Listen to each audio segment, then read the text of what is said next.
বাংলাদেশে আর কাউকে চাঁদাবাজি করতে দেওয়া হবে না। চাঁদাবাজির রাস্তা বন্ধ হয়ে যাবে। চাঁদাবাজদেরকে ধরে এনে কাজে নিয়োগ দেওয়া হবে। তারাও সেদিন কাজ করে দেশ গড়ার কাজে অংশগ্রহণ করবে ইনশাআল্লাহ। দুর্নীতি যারা করেন তাদের দুর্নীতি করার প্রয়োজন হবে না। এখন দুইটা কারণে মানুষ দুর্নীতি করে, একটা হলো লোভ আর একটা হলো বাধ্য হয়ে। লোভ তো আমরা সবাই বুঝি, বাধ্য হয়ে কেন দুর্নীতি করবে? অবশ্যই আমার সামনে এখানে আধা সামরিক বাহিনীর লোকেরা আছেন, র্যাব আছে, পুলিশ আছে, আনসার আছে। রেইনবো অলরাউন্ডার এক্সটেরিয়র পে বাড়ির বাহিরের দেয়ালের সুরক্ষা নিয়ে থাকুন নিশ্চিন্ত, সাথে পাচ্ছেন 10 বছরের ওয়ারেন্টি।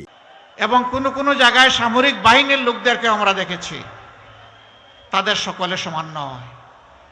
সামরিক এবং আধা সামরিক বাহিনীতে যারা নাম লেখান, প্রথম দিনই তারা নিয়ত করে ফেলেন, ওয়াদা করেন, নিজের জীবন দিব কিন্তু দেশের 1 ইঞ্চি মাটি কাউকে দেব না। একমাত্র সার্ভিস যেখানে জীবন দেওয়ার শপথ নিয়ে যাত্রা শুরু, তাদের সুবিধা, তাদের বেতন আর আমাদের বেতন আর সুবিধা এক হওয়ার প্রশ্নই ওঠে না। যার যেমন অবদান তাকে তেমন মূল্যায়ন করতে হবে। আইন শৃঙ্খলা বাহিনীর লোকেরা দিন নাই রাত নাই 24 ঘন্টা অন ডিউটি, পাগল হয়ে দৌড়ায়। সেই লোকদেরকে যদি 8 ঘন্টা ডিউটি করা লোকদের সমান বেতন দেওয়া হয়, এটা কি ইনসাফ হবে?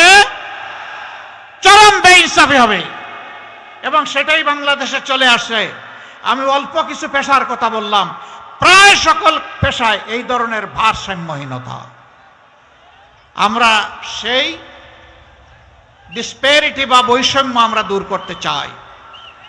যার যেটা ন্যায্য পাওনা, একজন কর্মচারী কর্মকর্তা, সে সরকারি, আধা সরকারি, স্বায়ত্তশাসিত, বেসরকারি, যেখানেই হোক, সে যেন তার পুরা মেধা যোগ্যতা উজাড় করে সেখানে সেবা দিতে পারে।